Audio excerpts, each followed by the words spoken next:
హరే కృష్ణ అందరి భక్తులకి నా ప్రణామాలు. సో ఈరోజు మనము శిల ప్రభుపాద్ లీలామృతం చర్చించుకుంటాము. సో మనం కంటిన్యూ చేస్తున్నాము. శిల ప్రభుపాద్ వారు వృందావన్లో ఉన్నారు. అక్కడ నుంచి ఇలా కబురు వచ్చింది, అక్కడ ఉన్నప్పుడు బాంబే నుంచి అక్కడ మళ్ళీ ఈ ల్యాండ్ తీసుకొని కొంచెం ప్రాబ్లం వచ్చిందని, అక్కడ ఉన్న పోలీస్ కమిషనర్ పర్మిషన్ ఇవ్వట్లేదని. సో వెంటనే తర్వాత అక్కడ బృందావనం నుంచి ప్రభుపాల్ వారు బాంబేకి తిరిగి వచ్చేసారు. మార్చి 20, 1974. సో భక్తులందరితో కలిసి, శిష్యులతో మరియు ఇస్కాన్ యొక్క లైఫ్ మెంబర్స్తో కలిసి ప్రభుపాల్ వాళ్ళు చర్చించడం మొదలుపెట్టారు. సో ఇప్పుడు మనకి మరి పోలీస్ కమిషనరు ఇవ్వట్లేదు పర్మిషను, మరి ఎలా పర్మిషన్ రాగలదు అని. సో ఇక్కడ ఆయన కొన్ని కారణాలు చెప్పాడు, మనం లాస్ట్ టైం చర్చించుకున్నాము. కాకపోతే ఇక్కడ చూస్తే ఇస్కాన్ మన ప్రాపర్టీ ఏదైతే ఉందో ల్యాండ్, దాని పక్కలోనే దగ్గరలోని పక్కకే ఒక పెద్ద సినిమా హాల్ ఉందన్నమాట. దాని కారణంగా ఎన్నో వాహనాలు రావడం, ఆ వాహనాలన్నీ హార్న్ శబ్దం చేయడం, ట్రాఫిక్ జామ్ అవ్వడం, చాలా పెద్ద పెద్ద శబ్దాలు అవ్వడం. సో అక్కడ పెద్ద గోల, శబ్దం, ట్రాఫిక్ జామ్ అంతా కూడా ఉందన్నమాట. అదేంటి ఇస్కాన్ వాళ్ళు భజన కీర్తన చేస్తే అదొక న్యూసెన్స్, సౌండ్ వస్తుంది, డిస్టర్బ్ అవుతుంది అందరికి అంటున్నారు, అదొక న్యూసెన్స్ అంటారు. మరి పోలీస్ కమిషనరు జామ్ అయిపోతుంది, ట్రాఫిక్ జామ్ అయిపోతుంది అంటారు. ఇక్కడ మరి పక్కనే సినిమా హాల్ ఉంది, మరి వారు చేసే శబ్దాలకి వాళ్ళ ద్వారా క్రియేట్ అయ్యే, ఆ సినిమా హాల్ ద్వారా క్రియేట్ అయ్యే ట్రాఫిక్ జాములు, ఆ సౌండ్లు, శబ్దాల ద్వారా వాళ్ళకి ఎవరికి ఏమి డిస్టర్బెన్స్ లేదు పక్కన ఉన్నవారికి. సో ఈ విధంగా ఏంటిది ఇంత విచిత్రంగా వీళ్ళు చెప్తున్నారు అనేసి చర్చించుకున్నారు. ఫైనల్గా ప్రభుపాద వారికి అర్థమైంది అని చెప్పింది ఏంటంటే శిష్యులతో, భక్తులతో, కలియుగంలో ఇలాంటి ప్రభుత్వ అధికారులు, ప్రభుత్వంలో ఉండే రాజకీయ నాయకులు చాలామంది కూడా కలియుగంలో ధర్మానికి విరుద్ధంగా ఉంటారు. అంటే ఎవరైనా ధర్మాన్ని పాటించి హరినామ సంకీర్తన చేయాలనుకుంటే, కలియుగ ధర్మాన్ని పాటించాలనుకుంటే దాన్ని నిరోధించడానికి ముందులో ఉంటారనమాట. సో ఈ విధంగా వాళ్ళు ఏమనుకుంటారంటే, ఈ గవర్నమెంట్ వాళ్ళు ఇదంతా ఒక సెంటిమెంటు, వీళ్ళందరూ సెంటిమెంటలిస్టు, ఇదంతా ఈ ధర్మాన్ని పాటించేవాళ్ళు అని పెద్ద పెద్ద కసాయిఖానాలు కూడా ఓపెన్ చేస్తూ ఉంటారన్నమాట ఆవుల్ని చంపడానికి. ఎందుకంటే వాళ్ళ ప్రకారం ధర్మానికి ఏమీ వాల్యూ లేదనమాట, దానికి ఒక మూల్యం లేదు. సో అందుకనే వాళ్ళు మందిరాలు కట్టడం అనేది, భజనలు అనేవి, వీటన్నిటిని ఎంకరేజ్ చేయరు పెద్దగా. ఎందుకంటే వాళ్ళ దృష్టికోణం ప్రకారం ఇవన్నీ యూజ్లెస్, దేనికి పనికిరాని ఈ భజనలు, కీర్తనలు, మందిరాలు దేనికి ఏం పనికిరావు. అది వారి యొక్క మనోభావం అన్నమాట. అందుకనే సో అలాంటప్పుడు ప్రభుపాల్ వారి కొంతమంది మిత్రులు ఎవరైతే ఉన్నారో బాంబేలో అనే శ్రేయోభిలాషులు చెప్పారనమాట, అక్కడ ఒక జనసంఘ్ అనే పొలిటికల్ పార్టీ ఉంది, అది హిందువులకి బాగా సపోర్ట్ చేస్తుంది.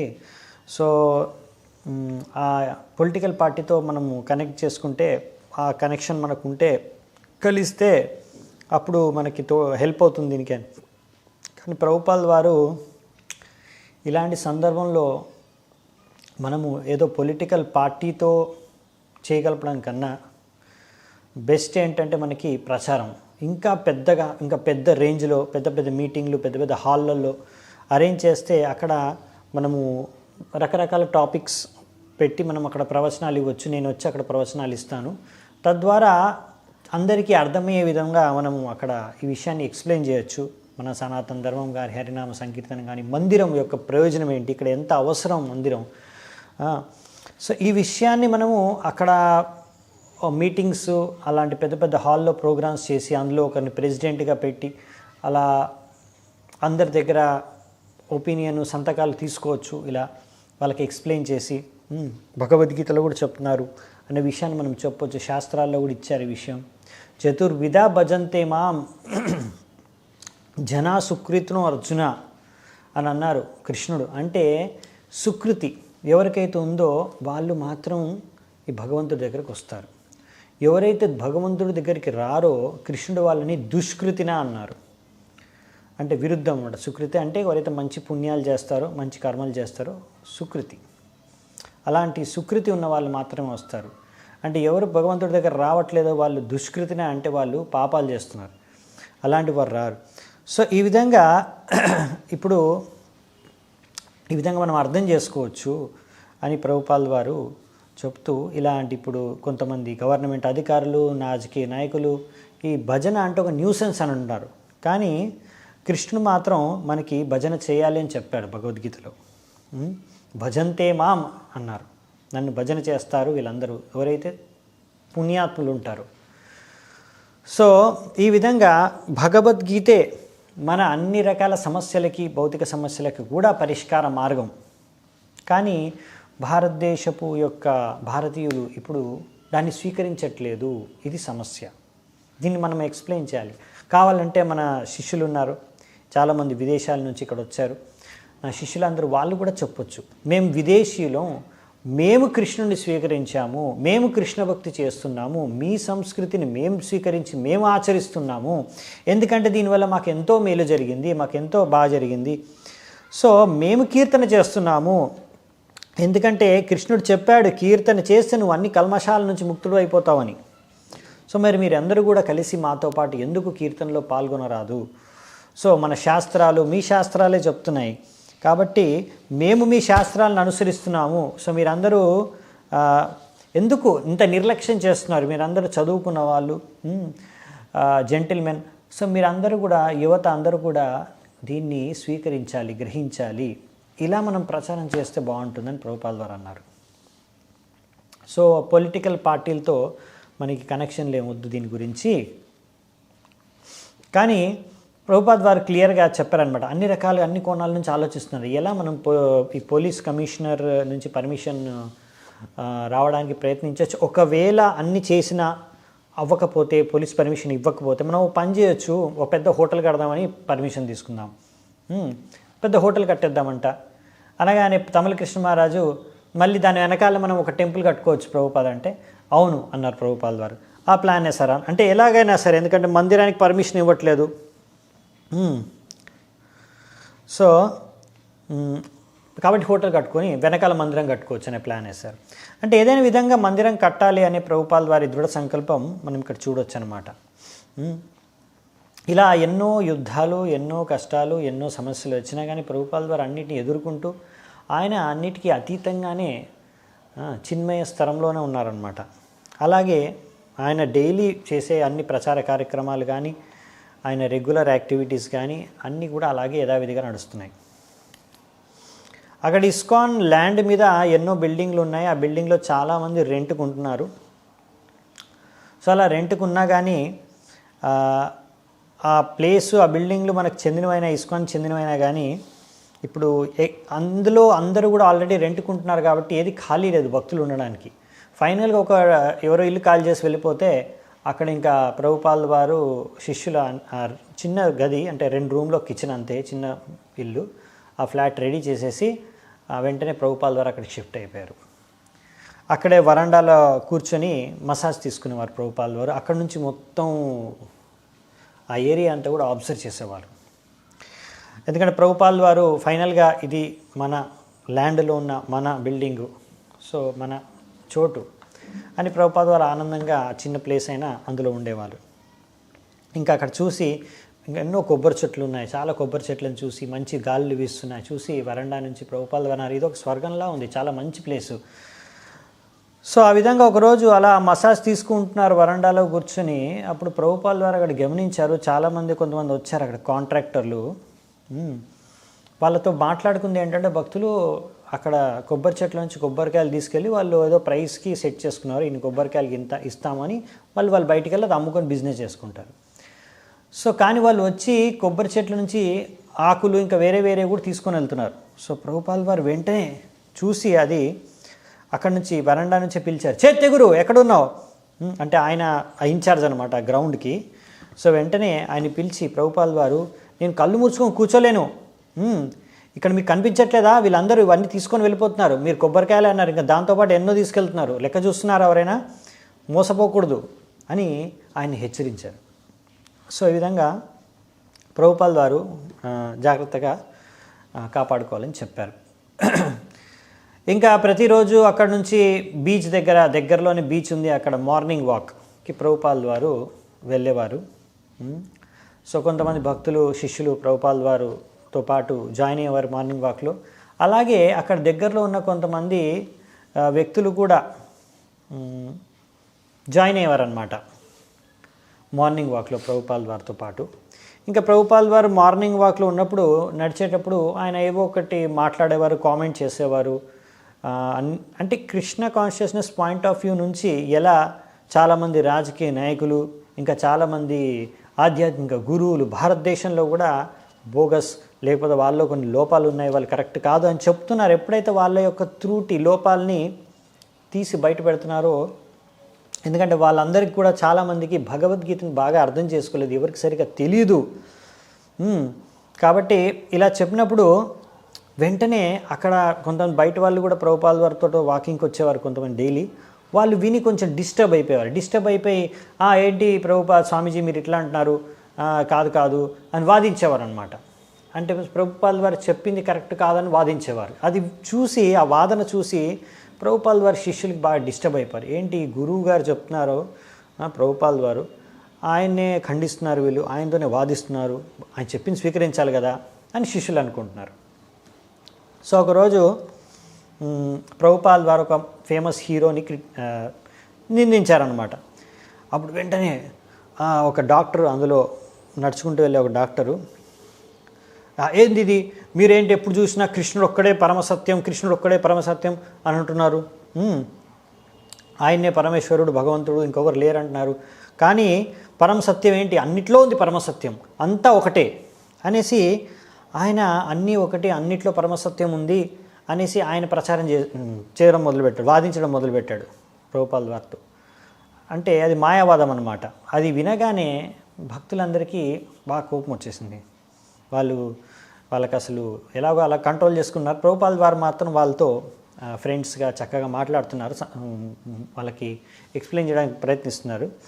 తర్వాత మరుసటి రోజు రూమ్లో ఉన్నప్పుడు ప్రభుపాల్ వారితో తన శిష్యులతో మాట్లాడుతున్నప్పుడు ప్రభుపాల్ వారు అన్నారు, వీళ్ళు పొద్దున వస్తున్నారు కదా బయట నుంచి కొంతమంది జెంటిల్మెన్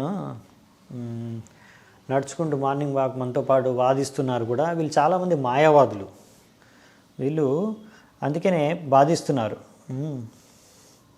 కానీ ఇప్పుడు మనం ఏం చేద్దాం, మరి ఇప్పుడు మనం ఒక పని చేద్దామంట, రేపటి నుంచి మార్నింగ్ వాక్ వెళ్ళినప్పుడు ఇక వాళ్ళతో వాదించకుండా ఉండాలి అంటే మనం బెస్ట్ ఏంటంటే హరే కృష్ణ జపం చేసుకుంటూ వెళ్దాం.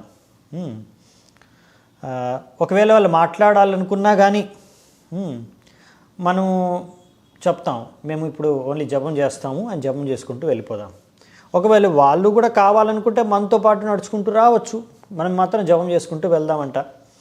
ఒకవేళ వాళ్ళు జపము చేయదలుచుకోలేదనుకోండి, వాళ్ళు నడుస్తూ విన్నా కానీ వాళ్ళకి ఎంతో లాభం కలుగుతుంది. ఎందుకంటే వాళ్ళు చెప్పే మాయావాద తత్వం వినడం చాలా మంచిది కాదు మనకి. చైతన్య మహాప్రభు వారు అన్నారు, మాయావాద భాష్య శునిలే హోయ్ సర్వనాష్. అంటే మాయావాద భాష్యము వారి యొక్క ప్రవచనాలు వింటే మన సర్వనాశనం అయిపోతుంది. సో ఈ విధంగా అప్పుడు ఒక భక్తుడు శిష్యుడు ప్రభుపాల్ వారు అడిగారు, ప్రభుపాద్ మరి మాయావాదులు ఎందుకు కృష్ణ భక్తులుగా మారువేషం వేసుకొని మరి తిరుగుతుంటారు, ఏదో మేము కృష్ణ భక్తులం అన్నట్టుగా. ప్రభుపాల్ వారు అన్నారు, వాళ్ళు అంటారు మేము కూడా కృష్ణుడిని పూజిస్తున్నాము అని. ఎందుకంటే వారి యొక్క తత్వం ఏంటంటే అందరూ ఒకటే, అందరినీ పూజిస్తున్నాము, అందరూ సమానం, అందరూ ఒకటే. ఆ విధంగా ప్రచారము, అలాంటి సిద్ధాంతం ఏంటంటే అందరినీ కలుపుకొని అందరిని తీసుకొని వెళ్ళొచ్చని, అందరూ దాన్ని స్వీకరిస్తారని. సో అందుకనే అలా నేను కృష్ణ భక్తుడు అంటే కృష్ణ భక్తులు స్వీకరిస్తారు, అలా ప్రతి ఒక్కరూ సమానం అంటే అందరూ స్వీకరిస్తారు వాళ్ళని. కానీ ఒకవేళ ప్రభుపాల్ వారు ఒక ఉదాహరణ ఇచ్చారు. ఒక స్త్రీ ఉందనుకోండి, ఆమె అన్నదనుకోండి, నేను చాలా ఉదారమైన స్వభావం ఉన్న స్త్రీని ప్రతి ఒక్క పురుషుడితో తిరుగుతూ ఉంటాను అని, ఎవరో ఒక్క పురుషుడితో ఉండను, అందరు పురుషులతో తిరుగుతూ ఉంటానని. సో అలాంటప్పుడు పురుషులు అనుకోవచ్చు ఈ స్త్రీ చాలా మంచిది అని అనుకోవచ్చు, ఎందుకంటే నాతో ఒకటి తిరుగుతుంది, ప్రతి ఒక్కరితో తిరుగుతుంది కాబట్టి ప్రతి ఒక్కరు అనుకోవచ్చు అలా. కానీ అది కరెక్ట్ కాదు. సో అలా ప్రభుపాల్ వారు ఒక ఉదాహరణ ఇచ్చారనమాట. సో ఎక్కువ మంది పురుషులతో తిరిగితే అలాంటి స్త్రీని వైశ్య అంటారు కదా, వేశ్య అంటారు కదా. సో కాబట్టి అది కరెక్ట్ కాదు అలా తిరగడం. అలాగే ఇది కూడా చెప్పారు ప్రభుపాల్ వారు. సో ఫైనల్గా ప్రభుపాల్ వారు అన్నారు, మనం ఏం చేద్దామంటే ఒక పని చేద్దాం, మనం కృష్ణ బుక్ లీలా పురుషోత్తముడు శ్రీకృష్ణుడు, లీలా పురుషోత్తముడు భగవంతుడు శ్రీకృష్ణుడు పుస్తకం ఉంది కదా, అది చదువుదామంట, అది చదువుకుంటూ వెళ్దామంట మార్నింగ్ వాక్లో. తో ఒకవేళ వాళ్ళు కావాలనుకుంటే వాళ్ళు కూడా మనతో పాటు నడుచుకుంటూ కృష్ణుడి కథ వింటూ ఉంటారు. ఒకవేళ వాళ్ళు ప్రశ్నలు ఏమైనా అడగాలనుకుంటే ఒక కండిషను, మేము అంటే మీరు చెప్పేయండి, మా గురువుగారు చెప్పింది మీరు యాక్సెప్ట్ చేయాలి అంతే, ఆయనతో వాదించకూడదు, అలాగైతేనే సరే అడగొచ్చు ప్రశ్న అని. సరే అని ఇలా నిర్ణయించుకొని ఇంకా నెక్స్ట్ డే మార్నింగ్ వాక్కి వెళ్ళారనమాట. వెళ్ళినప్పుడు మళ్ళీ వాళ్ళు యథావిధిగా వచ్చేవాళ్ళు ఎవరైతే వచ్చి వాదించేవాళ్ళు ప్రతిరోజు మార్నింగ్ వాక్ సమయంలో కలిసి మార్నింగ్ వాక్ చేస్తూ వాళ్ళు ఆ రోజు కనిపించలేదు. సరే ప్రభుపాల్ వారు నడుచుకుంటూ వెళ్తున్నారు, గిరిరాజ్ మహారాజ్ చెప్పారు, నువ్వు కృష్ణ పుస్తకం నుంచి అయితే చదువు మొదలుపెట్టు అని. అలా చదువుకుంటూ వెళ్తున్నారు. సడన్గా కాసేపు అయిన తర్వాత ఆ వాదించే వాళ్ళు ముందు ఎదురుగా వస్తున్నారన్నమాట. అలా దగ్గరికి ప్రభుపాల్ వారు కొంచెం దగ్గర రాగానే వాళ్ళు చూసి అటువైపు వెళ్ళిపోయారు, ఇంకోవైపు. ప్రభుపాల్ వారు వెళ్ళే దారిని వదిలేసి పక్క దారిలోంచి వెళ్ళిపోతున్నారు. ఆయన వదిలేశారు, ప్రభుపాల్ వారు కూడా పట్టించుకోలేదు, డివోటీస్ కూడా. కానీ కాసేపు అయినాక అందులోంచి ఒక అతను వచ్చి ఇలా చెప్పారనమాట, మేము ఇంకా మీతో పాటు నడుచుకుంటూ మేము వాకింగ్ చేయము అని. మేము ఇంకా ఎందుకంటే ఈ విధంగా మీతో వాదించడం, మీరు అందరినీ నిందించడం ఇదంతా మాకు నచ్చలేదు, భారతదేశంలో ఎంతోమంది సాధువులు ఉన్నారు అనుకుంటూ వెళ్ళిపోయాడు. తో ప్రభుపాల్ వారు అన్నారు, చూడు నేను పోలీస్ మ్యాన్, నేను పోలీసోడిని. పోలీసోడు అంటే ఏంటి, దొంగల్ని పట్టుకోవాలి కదా. అంటే చెప్పేది ఏంటంటే అలా ఎవరైనా కరెక్ట్ కాదు, దొంగ అయితే దొంగ అని చెప్పాలి, అది నా బాధ్యత అని ప్రభుపాల్ వారు చెప్పే ఉద్దేశం అన్నమాట. అలా కొన్ని రోజులు అయిన తర్వాత మళ్ళీ వాళ్ళే ప్రభుపాల్ వారు వాకింగ్ చేసుకుంటూ వెళ్తున్నారు శిష్యులతో, మళ్ళీ వచ్చి జాయిన్ అయ్యారు. జాయిన్ అయ్యి మళ్ళీ మాట్లాడడం మొదలుపెట్టారు, అలాగే వాదించడం. కానీ ప్రభుపాల్ వారు తన శిష్యులు చెప్పారు, మీరు సైలెంట్గా ఉండండి అని. ప్రభుపాల్ వారు వాళ్ళని ఎలాగైనా సరే బోధించి వాళ్ళని కరెక్ట్ మార్గం కరెక్ట్ బోధించడం అనేది ట్రై చేశారు చేయడానికి. ఎలాగైతే ఒక పెద్ద ఇంట్లో పెద్దవాళ్ళు చిన్నవాళ్ళకి ఎలా బోధిస్తారో అలాగా శుద్ధ భక్తి బోధించడానికి ప్రయత్నించారు. సో తర్వాత ప్రభుపాల్ వారు బ్రేక్ఫాస్ట్ చేసేవారు, ఫ్రూట్స్ నట్స్ కొన్ని బ్రేక్ఫాస్ట్ చేసేవారు. తర్వాత 11 గంటలకి ప్రభుపాల్ వారు వరండాలో గంచాలు కూర్చునేవాళ్ళు. ఇంకా మస్టర్డ్ ఆయిల్ అంటే ఆవాల నూనెతో ఆయన మసాజ్ చేసుకునేవారు, ఆయన మసాజ్ తీసుకునేవారు, ఆయన సర్వెంట్ మసాజ్ చేసేవారు. అలా మసాజ్ చేసేటప్పుడు కూడా ఎవరో ఒకరిద్దరు భక్తులు ఉండేవారు వారితో, బాంబే నుంచి. వాళ్ళకు కూడా ఏవో ఒక సరైన ఇన్స్ట్రక్షన్స్ మాట్లాడేవారు, ఇచ్చేవారు ఏం చేయాలి ఏంటనేది. దాని తర్వాత ఒక లంచ్ తీసుకున్న తర్వాత ఒక గంట సేపు అలా మా అంటే గంట 2 గంటలు రెస్ట్ తీసుకునేవారు. దాని తర్వాత నిద్రలేచిన తర్వాత ఫ్రెష్గా కోకోనట్ వాటరు లేకపోతే చెరుకు రసం తాగేవారు అనమాట. ఇంకా సాయంత్రము చాలామంది గెస్ట్లు వచ్చేవారు కలవడానికి, వాళ్ళందరితో కలిసేవారు, మాట్లాడేవారు. అలా వాళ్ళందరికీ ప్రచారం చేసుకుంటూ 10 అయిపోయేది, రాత్రి 10 వరకు గడిచేది. దాని తర్వాత ప్రభుపాల్ వారు 10కి రెస్ట్ తీసుకునేవాళ్ళు, 1 గంటకు లేసేవాళ్ళు. 1 గంటకు లేచి కూర్చొని ఆ మాస్కిటో నెట్ ఉండేది పైన, అలాగే డెస్క్ దగ్గర తీసుకొని ట్రాన్స్లేషన్ చైతన్య చరితామృతం అనువదించడం అనేది ట్రాన్స్లేషన్ డిక్టేట్ చేయడం మొదలుపెట్టేవారు. ఇంకా దాని తర్వాత మళ్ళీ మార్నింగ్ వాక్ వెళ్ళిపోవడమే. సో ఇలా టోటల్ 24 అవర్స్ ప్రభుపాల్ వారిది అక్కడ బాంబేలో షెడ్యూల్ అనమాట. ఇంకా డే టైంలో చాలాసార్లు పిలిచేవారు గిరిరాజ్ మహారాజ్ని, ఆయనతో మాట్లాడేవారు బాంబే సంగతుల గురించి, ల్యాండ్ ఏం జరుగుతుంది, ల్యాండ్ పర్మిషన్ ఏమైంది దాని గురించి. అలాగే చాలామంది ప్రభుపాల్ వారు తెలిసిన వాళ్ళు, శ్రేయోభిలాషులు, బంధువులు కూడా వచ్చేవారు, కలిసేవారు, ఫ్రెండ్స్ కూడా. వాళ్ళందరూ కూడా అక్కడే పైన మిద్దె మీదే వరండాలో అక్కడే కలిసేవారు ప్రభుపాల్ వారు, తన రూమ్లో లేకపోతే. తో ఆ విధంగా అక్కడే కూర్చొని ప్రభుపాల్ వారు ఒక గంట సేపు భగవద్గీత క్లాస్ కూడా ఇచ్చేవారు. ఈ విధంగా ప్రభుపాల్ వారితో ఎవ్వరు కలవడానికి వచ్చినా అందరితో చెప్పేది ఒకటే ప్రభుపాల్ వారు, బాంబేలో నేను గట్టిగా మన కృష్ణ భక్తిని స్థాపించాలనుకుంటున్నాను, కాబట్టి మీరు అందరూ దానికి సహాయం చేయండి, కృషి చేయండి అని. సో ఒకరోజు అలా మసాజ్ తీసుకుంటున్నప్పుడు తన సర్వెంట్ ఎవరైతే మసాజ్ ఇస్తున్నారో సేవకుడు, ఆ భక్తుడితో ఇలా షేర్ చేసుకున్నారు ప్రభుపాల్ వారు, చూడు, నా వయసు వచ్చేసరికి చాలామంది రిటైర్మెంట్ తీసుకుంటారు. కాబట్టి నాకు కూడా ఇంకా ఇప్పుడు ఇదంతా మేనేజ్ చేయడం, ఇంత ప్రాపర్టీ, ఇంత మందిరాలు, ఇవన్నీ కూడా మేనేజ్మెంట్ అంతా చూడడం అనేది నాకు కూడా ఇంకా చేయదలుచుకోలేదు. నేను ఎక్కడో ఒక చోటు కూర్చొని ఈ పుస్తకాలు అంటే అనువదించడం, శాస్త్రాలు రాయడం అనేది చేద్దాం అనుకుంటున్నాను. ఏదైనా ఒక చోటు ఉందా ఈ మొత్తం ప్రపంచంలో? ఒక 6 నెలలు అక్కడ వెళ్ళి నేను ఓన్లీ పుస్తకాలు రాసుకుంటాను, అనువాదం చేసుకుంటాను. ఎవ్వరు వచ్చి ఒక్కరు కూడా వచ్చి డిస్టర్బ్ చేయకుండా ఉండే అలాంటి చోటు ఎక్కడైనా ఉందా? ఎవ్వరు రాకుండా ఉండే అలాంటి ప్రదేశం. సో ప్రభుపాల్ వారు అన్నారు, అక్కడ ఒక లెటర్ కూడా రాకూడదు, అలాంటి ప్లేస్ నాకు కావాలి, అంటే ఏ డిస్టర్బెన్స్ లేకుండా. సో ప్రభుపాల్ వారు సర్వెంట్ అన్నారు, ఆలోచించి టెహరాన్ ప్రభుపాద్ అని. ప్రభుపాద్ విని అచ్చా ఓకే, కాకపోతే న్యూ బృందావన్ బాగుంటుంది అనుకుంటా అని ప్రభుపాల్ వారు అన్నారు.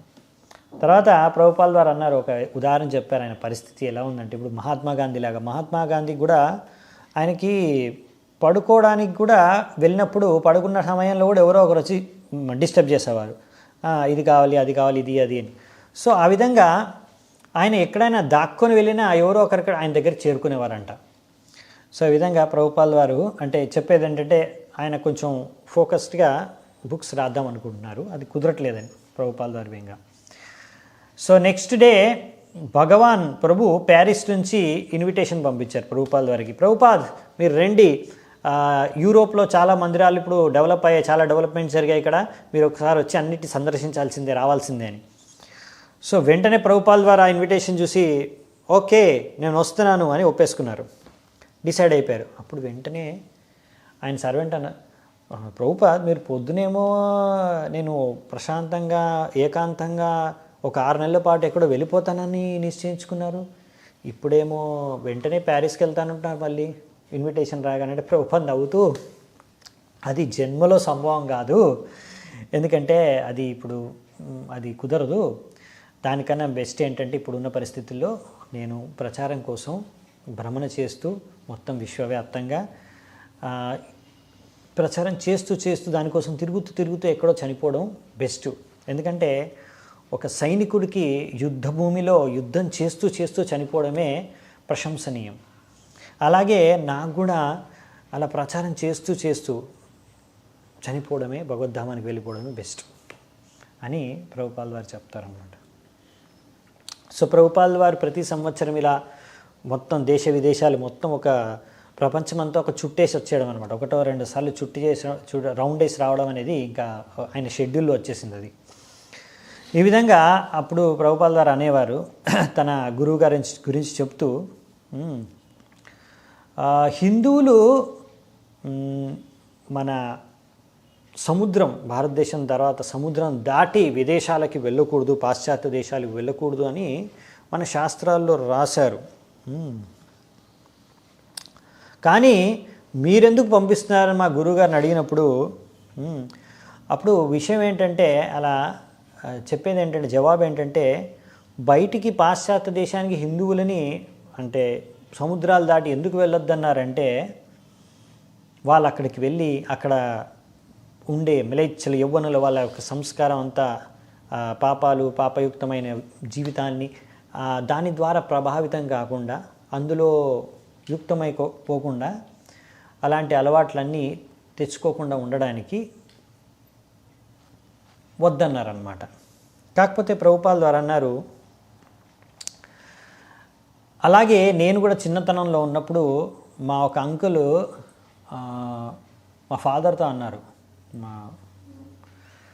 ఈ అభయ్ని పెద్ద అయిన తర్వాత చదువుల కోసం అనేసి, పై చదువుల కోసం అనేసి బ్యారిస్టర్ చదివించడానికి లండన్కి పంపిద్దాం, ఇంగ్లాండ్కి పంపిద్దామని. సో అప్పుడు అభయ్ వాళ్ళ తండ్రి అంటే ప్రభుపాల్ వారి తండ్రి అన్నారు, గౌరవముందే వద్దొద్దు, ఎక్కడికి పోడు, మా అబ్బాయి అక్కడికి వెళ్తే అక్కడ అందరూ మాంసం తింటారు, మద్యపానం చేస్తారు, వేశ్యలతో స్త్రీలతో అవైద్య సంఘం చేస్తారు, ఇవన్నీ కూడా ఆయన నేర్చుకుంటాడు, అవన్నిటికీ దూరంగా ఉండడమే మంచిది, ఎక్కడ పోడు, ఇక్కడ భారతదేశంలోనే ఉంటాడు. సో ఆ విధంగా మెయిన్ దాని అంటే అలా పాపాయుక్తమైన జీవితం జీవించకుండా ఉండడానికి ఉద్దేశించి అన్నారన్నమాట, అనేవారు కూడా. కాకపోతే ఇప్పుడు ప్రభుపాల్ వారు తర్వాత ఇప్పుడు లండన్కి వెళ్ళారు. కానీ ఈసారి లండన్కి వెళ్ళింది దేనికంటే మన సంస్కారం, మన సంస్కృతి, మన భక్తి గురించి ప్రచారం చేయడానికి, వాళ్ళకి మన సంస్కృతి గురించి వాళ్ళకి ప్రచారం చేయడానికి వెళ్ళారు. సో ఇలా ప్రచారం చేయడం కోసం అనేసి మాత్రం మనము ఎక్కడికైనా వెళ్ళొచ్చు అన్నమాట. సో ఇప్పుడు నెక్స్ట్ ఇంకా యూరోపియన్ టూర్కి వెళ్తానని డిసైడ్ అయిపోయారు ప్రభుపాల్ వారు. అలా డిసైడ్ అయిపోయి అక్కడ ఎలాగైనా సరే ప్రీచింగ్ కోసం ఎక్కడైనా వెళ్తానని డిసైడ్ అయిపోయారు. సో అలా భక్తులతో చెప్పారు, ఇంకా నేను యూరోపియన్ టూర్కి వెళ్తాను. చూడండి, ఇప్పుడు నాకంటే వయసు అయిపోయింది, మీ అందరూ చాలా యంగ్గా ఉన్నారు, కాబట్టి మీరు కూడా అందరూ ఇలా ప్లాన్ చేయండి ప్రచారం చేసుకోవడానికి. ఇలా మొత్తం ప్రచారం చేయాలి జీవితాంతం. ఇంకా అలా ఎప్పుడైతే ముసలోళ్ళు అయిపోతారో, ఇంకా బాగా పరిపక్వత సాధించేశారో కృష్ణ భక్తిలో, అప్పుడు మాయాపూర్కి వెళ్ళేసి రిటైర్మెంట్ తీసుకొని హరే కృష్ణ జపం చేసుకుంటూ కూర్చోవచ్చు. ఓకే, నా మట్టుకైతే నేను ఇంకా అంత పరిపక్వత సాధించలేదు భక్తిలో, కాబట్టి నేను ఇంకా ప్రచారం చేస్తాను, ఇప్పుడే రిటైర్మెంట్ తీసుకోను అని ప్రభుపాల్ వారు అన్నారు. సో భక్తులందరూ సైలెంట్గా ఉండి అందులోంచి ఒకరు అన్నారు, ప్రభుపాద్, కానీ మీరు అంటున్నారు మీరే ఇంకా పరిపక్వత సాధించలేదని, అయితే మేము ఎలా ఆలోచించగలం, మేము పరిపక్వత సాధించగలము, మేము ఎప్పుడో ఎంత వయసు వచ్చేసిందంటే మా పరిపక్వత సాధించే అంత వయసు వచ్చిందని మేము ఎప్పుడు అనుకోగలం, ఇంకా మేము ఎలా ఆలోచించగలం రిటైర్ అవ్వాలని అంటే ప్రభుపాల్ వారు చూడండి నవ్వుతూ, అది మీరు నిర్ణయించుకోవాలి మీకోసం, కాకపోతే నా మట్టుకైతే నేను ఇంకా అంత పరిపక్వత సాధించలేదని చెప్పారు. తో తమల్ కృష్ణ మహారాజ్ అంటారు, ప్రభుపాద్, అయితే మేమందరం కూడా ఎప్పుడు కూడా పరిపక్వత సాధించము, ఎప్పుడు రిటైర్మెంట్ అనేది తీసుకోము అని చెప్పేస్తారు.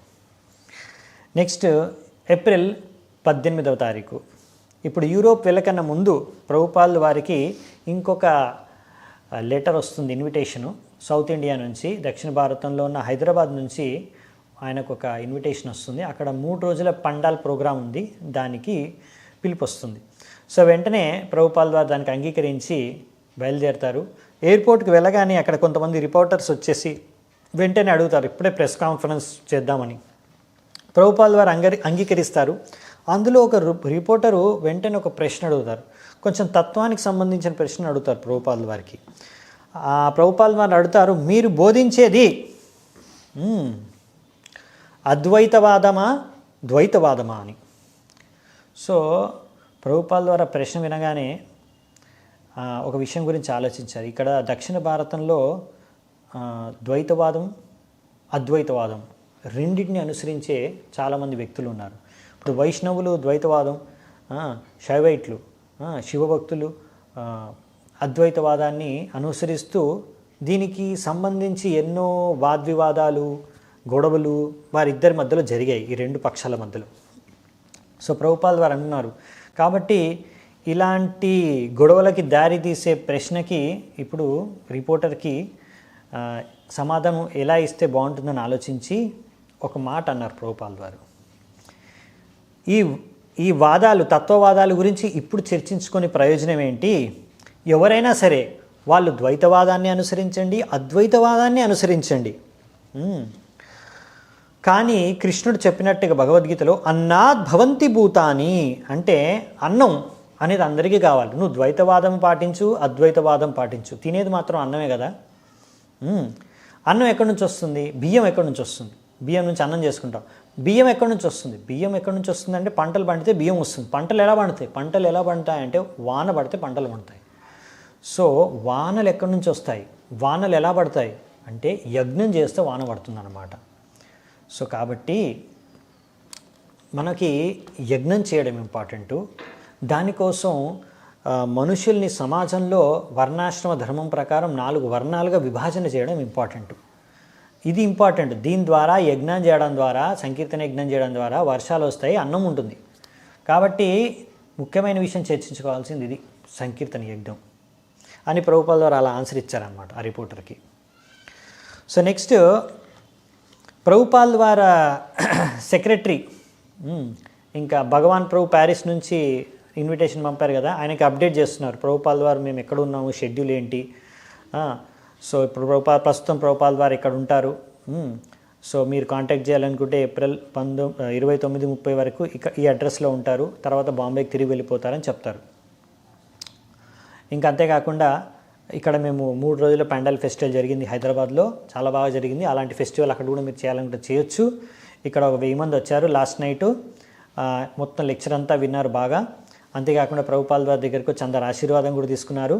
అంతేకాకుండా విగ్రహాన్ని కూడా స్టేజ్ పైన పెట్టారు, వ్యాసాసనం వేశారు. ఇక్కడ చాలా అద్భుతంగా ప్రోగ్రాం జరిగింది, అందరికీ ప్రసాదం కూడా పంచారు వచ్చిన వాళ్ళకి అని ప్రోగ్రాం ఎలా జరిగింది అనేసి వివరించారనమాట. ఆ విధంగా నెక్స్ట్ ఏప్రిల్ 25వ తారీఖున హైదరాబాద్ నుంచి ప్రభుపాల్ వారు తిరుపతికి వెళ్ళారు. సో అక్కడ తిరుపతిలో మొత్తం భారతదేశంలో ఒక ధనికమైన మందిరంగా పేరున్న మందిరం. అక్కడ భగవంతుడు విష్ణువు యొక్క అవతారం బాలాజీ టెంపుల్. సో వెంకటేశ్వర స్వామిని దర్శించుకోవడానికి వెళ్ళారనమాట. సో బాలాజీ టెంపుల్కి వెళ్ళారు. సో అక్కడ తిరుపతికి వెళ్ళినప్పుడు అక్కడ మందిరం యొక్క మేనేజర్లు వాళ్ళందరూ కూడా ప్రభుపాల్ వారు ఇంకా తన శిష్యులందరినీ, ప్రభుపాల్ వారి శిష్యులందరినీ కూడా బాగా స్వాగతం పలికారు. వాళ్ళ కోసం అనేసి పైన తిరుపతిలోనే పైన టెంపుల్ దగ్గరే తిరుమల హిల్లో 2 కాటేజెస్ నివసించడానికి ఇచ్చారు. సో అంతేకాకుండా టెంపుల్ పాలసీ ప్రకారం మీకు తెలిసిందే, దర్శనం కోసం అనేసి చాలా పెద్ద లైన్ ఉంటుంది, పెద్ద క్యూ ఉంటుంది. సో అందులో నించొనే దర్శనం తీసుకోవాలి, దానికి చాలా టైం పడుతుంది. అంత దర్శనంకి నించిన తర్వాత ఆల్మోస్ట్ ప్రతిరోజు అప్పట్లో 15,000 మంది దర్శనానికి వచ్చేవారు. సో అలా చాలాసేపు లైన్లో నించోవాల్సి వస్తుంది. తర్వాత దర్శనం కూడా ఎక్కువసేపు ఉండదు, కొద్ది క్షణాలు మాత్రమే దర్శనం ఉంటుంది. ఇంకా బయట దేశీయులు, హిందువులు అంటే ఎవరైతే హిందువులు కాదో వాళ్ళకి కూడా ప్రవేశం లేదు. కాబట్టి ఇవన్నీ ఉన్న రూల్స్ అన్నీ కూడా రెగ్యులేషన్స్ కూడా ప్రభుపాల్ వారు వచ్చినప్పుడు ఆయనకి ఆయన శిష్యులకి ఒక స్పెషల్ హానర్ ఇచ్చారనమాట. ప్రైవేట్గా బాలాజీ దర్శనం చేసుకోవడానికి వాళ్ళకి సౌకర్యాన్ని కల్పించారు. సో ఫైనల్గా క్యూ ఎండ్ అయిన తర్వాత మెయిన్ గర్భగుడి బయట జైలు ఉంటారు, అక్కడ నుంచి ప్రవేశించడానికి డైరెక్ట్గా ప్రభుపాల్ వారికి ఇంకా తన శిష్యులకి అనుమతి దొరికింది. సో అక్కడ లోపలికి వెళ్ళి వాళ్ళు దర్శనం తీసుకుంటున్నారు. అక్కడ అప్పట్లో లైట్లు లేవు, ఓన్లీ దీపాల ద్వారా ఆరతి ద్వారానే పూజారి దర్శనం చేయించేవారు, బాలాజీ దర్శనం. సో ఈ విధంగా అక్కడికి వెళ్ళినప్పుడు వాళ్ళు చూశారు, అందరూ కూడా అక్కడ భక్తులందరూ కూడా గోవింద గోవింద అనేసి భగవంతుడి నామాన్ని జపిస్తున్నారు, ఉచ్చరిస్తున్నారు. సో ప్రభుపాల్ వారు కూడా అక్కడికి వెళ్ళినప్పుడు దర్శనానికి గోవిందమాది పురుషం తమహం భజామి ప్రార్థనల్ని ఆయన కూడా పఠించారు. ఈ విధంగా తర్వాత రూమ్కి వచ్చిన తర్వాత దర్శనం తర్వాత ప్రభుపాల్ వారు తన భక్తులతో అన్నారు, శిష్యులతో, ఇక్కడ చూసారా వేలాది మంది రోజు అంటే లక్షలాది మంది భగవంతుడి దర్శనానికి, బాలాజీ దర్శనానికి వస్తున్నారు అంటే దాని యొక్క అర్థం ఏంటి? ఇప్పటికీ కూడా చాలా మందిలో భగవంతుడి పైన శ్రద్ధ, నమ్మకం, ఆసక్తి ఇంకా ఉన్నాయి ప్రజల్లో. ఆ గవర్నమెంట్, రాజకీయ నాయకులు, నేతలు ఎలా ఉన్నా సరే, వాళ్ళు ఏం ప్రచారం చేసుకున్నా సరే, ఇంకా సామాన్య ప్రజల్లో అందరిలో కూడా మనసులో ఆసక్తి భగవంతుడి పైన ఉందనే విషయాన్ని గ్రహించవచ్చు అని ప్రభుపాల్ వారు అన్నారు. వాళ్ళు ఏదో వారి యొక్క బాధల్ని తీర్చుకోవడానికో, వారి కోరికల్ని తీర్చుకోవడానికో భగవంతుడి దగ్గరికి వస్తున్నారు, కానీ వచ్చేది భగవంతుడి దర్శనానికే. అలాగే వచ్చినప్పుడు అందరూ గోవింద గోవింద అని భగవంతుడి నామాన్ని జపిస్తున్నారు, గోవిందనామాల్ని. సో కాబట్టి ప్రభుపాల్ వారు అన్నారు, ఇది చాలా మంచి శకునం, దీనివల్ల మనం అర్థం చేసుకోవచ్చు ఈ విషయాన్ని. అప్పుడు ఒక భక్తుడు ప్రభుపాల్ వారు అడిగారు, ఇలా బాలాజీ అని ఎందుకు అంటారు ప్రభుపాద్, భగవంతుడి పేరు ఇక్కడ అంటే, అప్పుడు ప్రభుపాల్ వారు అన్నారు, బాలాజీ అంటే చిన్న కృష్ణుడు అని, బాలకృష్ణుడు అని. సో ఈ విధంగా ఇక్కడ వైకుంఠ భావంలో కాకుండా కృష్ణుడు బాలకృష్ణుడిగా ఆ భావంతో భగవంతుడిని ఆరాధన చేస్తారు అని. సో ఈ విధంగా ప్రభుపాల్ వారు ఆ విధంగా అక్కడ నివసించినప్పుడు ఆ కాటేజ్లో రోజు భగవంతుడు బాలాజీ యొక్క ప్రసాదాన్ని గ్రహించేవారు. ఇంకా అంతేకాకుండా ప్రభుపాల్ వారు అన్నారు, న్యూ బృందావనంలో, నవ బృందావనంలో కూడా మన ఇస్కాన్ నవ బృందావనం ఉంది కదా, అక్కడ కూడా ఇలాగే ఇక్కడ అలాగా కాటేజెస్ కడితే చాలామంది దర్శించుకోవడానికి వచ్చిన వాళ్ళు కూడా, గెస్ట్లు కూడా అక్కడ ఈ సౌకర్యాన్ని పొంది అక్కడ దర్శించుకొని అక్కడ నివసించి ప్రసాదం తీసుకొని, ఈ విధంగా మనం కూడా ఇలాంటి టైప్ అరేంజ్మెంట్ చేయాలి నవ బృందావనంలో అని అన్నారు భక్తులతో. ఒకరోజు తిరుపతి మందిరం యొక్క ఒక అధ్యక్షులు వచ్చారు ప్రభుపాల్ వారిని కలవడానికి. అలా వచ్చినప్పుడు మాట్లాడుతున్నప్పుడు మాటల్లో చెప్పారు, మాకు ఇక్కడ నెలకి హుండీలో డొనేషన్ భగవంతుడికి 40 లక్షల రూపాయలు వస్తాయని చెప్పారు. అప్పుడు ప్రభుపాల్ వారు వెంటనే అడిగారు, మరి మీరు అంత డబ్బుని ఎలా వినియోగిస్తున్నారు, దేనికోసం వినియోగిస్తున్నారు అని. అప్పుడు వెంటనే ఆ పూజారి ఆయన చెప్పారు, చాలా మటుకు ఇక్కడ ఎన్నో బిల్డింగులు ఉన్నాయి, వాటన్నిటిని మరమ్మతు చేసుకోవడానికి, రిపేర్ చేసుకోవడానికి, మేము రెనోవేట్ చేసుకోవడానికి, ఇంకా బాగా చేసుకోవడానికి, బిల్డింగ్స్ బాగా కట్టడానికి, కన్స్ట్రక్షన్కి, రిపేర్కి యూజ్ చేస్తామని. ప్రభుపాదులు అన్నారు, సరే మీరు మందిరాలు రిపేర్, కన్స్ట్రక్షన్, మెయింటెనెన్స్కి యూజ్ చేస్తున్నారు, మంచిదే, కానీ దాంతోపాటు మనకి కృష్ణుడి యొక్క వాణి, కృష్ణుడి యొక్క సందేశాన్ని కూడా ప్రచారం చేయడం ఇంకా ముఖ్యం కదా అని. అప్పుడు ఎందుకంటే బాలాజీ అంటే కృష్ణుడే కాబట్టి ప్రభుపాల్ వారు అన్నారు, మరి ఆయన సందేశాన్ని, ఆయన వాణిని మీరు ప్రచారం చేయాలి కదా, అది ప్రచారం చేయడానికే చైతన్య మహాప్రభు స్వయంగా దిగి వచ్చారు, అవతారం తీసుకున్నారు అని చెప్పారు. సో తర్వాత ప్రభుపాల్ వారు అన్నారు, మేము లండన్లో చూసాం ఎన్నో చర్చిలు పాతబడిపోయినాయి, అక్కడ ఎవరు రావట్లేదు, కాబట్టి ఒకవేళ ప్రచారం చేయకపోతే మందిరాలు కట్టి ఏం లాభం అని ప్రభుపాల్ వారు అన్నారు. సో అప్పుడు ప్రీస్ట్ అంటే అతను అన్నాడు అనమాట, లేదు మేము ఇంకా పంచోపాసన మందిరాలు కడుతున్నాం, చాలా కొత్త కొత్త మందిరాలు ప్లాన్ చేస్తున్నాం, పంచోపాసన అంటే విగ్రహాల్ని 5 విగ్రహాలని స్థాపిస్తామని. సో ఈ పంచోపాసన అంటే 5 రకాల విగ్రహాల్ని పూజించడం అనేది ఆదిశంకరాచార్యులు అది బోధించారనమాట, చూపించారు అది చేయాలని ఇలా. సో అప్పుడు ప్రభుపాద్ వారు ఇది విని ఆశ్చర్యపోయి మీ ఆచార్యులేమో రామానుజాచార్యులు కదా, ఆయన ఎప్పుడు కూడా పంచోపాసన విగ్రహాల్ని పూజించమని ఎప్పుడు చెప్పలేదే అని అన్నారు. సో ఈ విధంగా ప్రభుపాల్ వారు అక్కడ 2 రోజులు ఉన్నారు తిరుపతిలో. ఉన్నప్పుడు బాలాజీ దర్శనం చేసుకోవడానికి రోజుకి 3-4 సార్లు వెళ్ళారు దర్శనానికి ప్రభుపాల్ వారు. ఎప్పుడు వెళ్ళినా సరే పూజారులు ఆయన కోసం సపరేట్గా ప్రైవేట్గా దర్శనం చేసుకోవడానికి అవకాశం కల్పించారు. ఇంకా ఎంతసేపు కావాలంటే అంతసేపు విగ్రహాన్ని దర్శించుకోవడానికి ప్రభుపాల్ వారికి అనుమతినిచ్చారు. సో ఈ విధంగా ప్రభుపాల్ వారు చక్కగా బాలాజీ దర్శనం చేసుకొని తిరుపతిలో యాత్ర ముగించుకున్నారు. తర్వాత తిరిగి మళ్ళీ బాంబే తిరిగి వచ్చేశారు ఏప్రిల్ 29వ తారీఖున. సో ఇప్పుడు కొన్ని రోజుల్లో యూరోప్ టూర్ కోసమని రోమ్కి బయలుదేరతారు. కాకపోతే దాని ముందు భారతదేశంలో ఉన్న అన్ని మందిరాల ప్రాజెక్ట్స్ మేనేజ్ చేయడం కోసం మళ్ళీ ఒక సమస్య వచ్చింది. ఏంటంటే తమల్ కృష్ణ గోస్వామి మహారాజ్ వచ్చేసి ప్రభుపాల్ వారితో ఒక రిక్వెస్ట్ చేశారు, ప్రభుపాద్ 4 సంవత్సరాల నుంచి నేను భారతదేశంలో మేనేజ్మెంట్ చేస్తూనే ఉన్నాను, నాకు మా గాడ్ బ్రదర్ ఎవరైతే ఉన్నారో విష్ణుజన్ స్వామి, మీరు ఆయనతో మాట్లాడాను నేను, ఆయన మిమ్మల్ని మీరు ఆయన ద్వారా ఎంతో సంతృప్తి పడ్డారు, ఆయన బస్ పార్టీ తీసుకొని బస్సులు తీసుకొని మొత్తం సంకీర్తన బుక్ డిస్ట్రిబ్యూషన్ చేసుకొని అమెరికాలో బాగా ప్రచారం చేస్తున్నాడు. సో ఇప్పుడు చాలా కరెక్ట్ సమయం ప్రచారం చేయడానికి, ఈ సమయంలో నేను కూడా అక్కడికి వెళ్తే నాకు ఒక ప్లాన్ ఉంది, దాని ప్రకారం ప్రచారం చేస్తే చాలా కరెక్ట్ టైం, బాగా ప్రచారం జరుగుతుంది అంటే ప్రభుపాల్ వారు అంటే ఆయన ఒప్పించడానికి చాలా ప్రయత్నిస్తున్నారు. ప్రభుపాల్ వారు ఇంకా ఇష్టం లేకున్నా కానీ సరే అని ఒప్పుకున్నారు. అది తమల్ కృష్ణ మహారాజ్కి మంచిదే ప్రచారం చేసుకోవడానికి, ఆయనకి బాగానే ప్రచారం జరుగుతుంది ఆయనది. కానీ ఇప్పుడు భారతదేశంలో ఇప్పుడు ఉన్న ప్రాజెక్టులన్నీ మేనేజ్ చేయడానికి మళ్ళీ ప్రభుపాల్ వారికి అది ఆయన భుజాలపైనకే వచ్చింది. అంటే ప్రభుపాల్ వారు ఎంత మేనేజ్మెంటు మా శిష్యులు చేసి మేనేజ్ చేసుకుంటే బెస్ట్ అనుకుంటారో అంత అది ఆయన పైనకే వస్తుంది. కాబట్టి ఇది మళ్ళీ ఇస్కాన్లో ఇస్కాన్ని మేనేజ్మెంట్ చేయడానికి ఇంకొకరు ప్రభుపాల్ వారు కావాలి, వెతుక్కోవాలి. ఇప్పుడు ప్రస్తుతానికి అది మళ్ళీ ప్రభుపాల్ వారి భుజాలపైకే వచ్చేసింది ఆ బాధ్యత. సో ఇంకా మరి ప్రభుపాద్ వారే చూడాలి, ఇక 1 by 1 చూస్తున్నారు. సరే అనేసి ఇప్పుడు మాయాపూర్లో ఉన్న అకౌంట్స్ని తెప్పించారు, అసలు అకౌంట్స్ ఏంటి జరుగుతుందనేది అక్కడ, అంటే ఎలా డబ్బులు ఖర్చు అవుతున్నాయని కనుక్కోవడానికి ట్రై చేశారు. ప్రభుపాల్ వారు అక్కడ లేఖలు రాశారు, అక్కడ నుంచి జయపతాక స్వామి మహారాజు కూడా పంపించారు లేఖలు, ఉత్తరాలు. సో అందులో భాగంగా ప్రభుపాల్ వారు ఉత్తరాల్లో ఈ విషయాలు కొన్ని సూచనలు కొన్ని చెప్పారన్నమాట. ఏదైతే డబ్బు ల్యాండ్ పర్చేస్ కోసం, ల్యాండ్ కొనుక్కోవడం కోసం ఖర్చు పెట్టాలో దాన్ని ల్యాండ్ కొనుక్కోవడం కోసమే ఖర్చు పెట్టాలి. ఒకవేళ నేను కిచెన్ కన్స్ట్రక్షన్ కోసమని డబ్బులు పంపిస్తే దాన్ని కిచెన్ కన్స్ట్రక్షన్ కోసమే వాడాలి. అలాగే ఒకవేళ మీరు ఏదైనా ల్యాండ్ కొంటే అది వెంటనే దాన్ని కరెక్ట్గా వినియోగించుకోవాలి.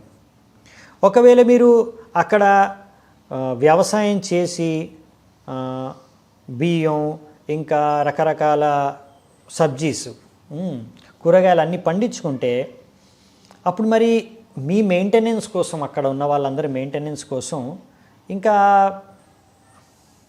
ఏమీ అవసరం ఉండదే డబ్బులు. ఇప్పుడు మీరు అంటున్నారు 100 రూపాయలు ఒక్కొక్కరికి మెయింటెనెన్స్కి నెలకు కావాలంటున్నారు, 100 రూపాయలు ఒకరికి కావాలంటున్నారు. అలా మీరు 20 మంది అక్కడ ఉంటున్నారు, నివసిస్తున్నారు కాబట్టి మొత్తం 2000 రూపాయలు మెయింటెనెన్స్ కావాలంటున్నారు రెగ్యులర్గా. కానీ నాకు అర్థం కావట్లేదు, అంటే అన్ని విషయాలు అక్కడ మీరు ఏం ప్లాన్ చేయాలనుకుంటున్నారు, ఏం చేస్తున్నారో తెలియదు. ఎందుకంటే మీరు పంపించారు ఏదో నాకు లెటరు, అది మొత్తం నేను చదవలేదు ఇంకా. కానీ నేను చెప్పేది ఏంటంటే విషయం ఏంటంటే ముఖ్యమైన విషయం ఏంటంటే డబ్బులు ఏదైతే నేను పంపిస్తున్నానో దేనికోసం పంపిస్తున్నానో దానికే వ్యవహరించండి, ఇది నేను స్పష్టం చేయాలనుకుంటున్నానని చెప్తారు. సో ఈ విధంగా కొన్ని లెటర్లు, ఇంకా ముందు లెటర్ కూడా చదివిన తర్వాత భావానంద ప్రభు ఇంకా జయపతాక మహారాజు వాళ్ళు కొంచెం నిరుత్సాహపడతారు. ఏంటి గురువుగారు మా పట్ల కొంచెం అసంతృప్తితో ఉన్నట్టున్నారు అనేసి మళ్ళీ వాళ్ళు అనుకుంటారు, మేమేమైనా అసంతృప్తిపరిచామా గురువుగారిని అని. అలా అంటే అప్పుడు ప్రభుపాల్ వారు మళ్ళీ వారికి ఆశ్వాసన కల్పిస్తూ లేదు అని, నాకు తెలుసు, మళ్ళీ రాశారు లెటర్లో, నాకు తెలుసు మీరు చాలా కష్టపడి ఎంతో సిన్సియర్గా అక్కడ పనిచేస్తున్నారు, సేవ చేస్తున్నారు. నేను మిమ్మల్ని నిందించాలో మీ తప్పులు పట్టాలో అనేసి నా ఉద్దేశం కాదు. కాకపోతే ఈ యొక్క మొత్తం సంస్థకి హెడ్ కాబట్టి, నేను మీ గురువుగారిని కాబట్టి నా బాధ్యత శిష్యుల్లో మీలో ఏదైనా తప్పు ఉంటే దాన్ని చూపించడం మీకు, అది నా బాధ్యత. చైతన్య మహాప్రభు కూడా తన గురువు దగ్గరికి వెళ్ళినప్పుడు నేను ఒక మూర్ఖుడిని అన్నట్టుగా ఆయన తన గురువుగారి ముందట ఆయన ముందు నిలబడ్డారనమాట. సో ఇలా గురువుగారి ముందట మూర్ఖుడిగా మనల్ని ప్రజెంట్ చేసుకుంటే అప్పుడు అది కరెక్ట్ యోగ్యత. అప్పుడు గురువుగారు మనకి ఏదైనా మనలో లోపాలు ఉంటే, ఏదైనా తప్పులు ఉంటే సరిదిద్దాలనుకుంటే సరిదిద్దొచ్చు. ఒకవేళ మనం అనుకున్నామనుకో నేను చాలా పర్ఫెక్టు, నాలో ఏం లోపాలు లేవు, నేను ఎంత పర్ఫెక్టు అని అలా అనుకుంటే ఇంకా గురువుగారు మనని ఏమీ సరిదిద్దలేరు. కాబట్టి నేను ఎప్పుడైనా మీరు తప్పు అన్నట్టు నేను తప్పు పడితే మీరు తప్పుగా అర్థం చేసుకోకండి, లేకపోతే దాని గురించి మీరు నిరుత్సాహపడాల్సిన అవసరం లేదు. ఇది నా కర్తవ్యం, నేను చేయాలి, ఇది నా బాధ్యత. చాణక్య పండిత్ అన్నారు, ఓ గురువుగారు ఎప్పుడైనా సరే కంపల్సరీగా తన శిష్యులలో, తన యొక్క పుత్రులలో తప్పకుండా వాళ్ళ తప్పు అనేది కనిపెట్టి చెప్పాలి, అది వాళ్ళ కోసం మంచిది, వాళ్ళ మంచి కోసం అని ప్రభుపాల్ వారు రాస్తారు లెటర్లో.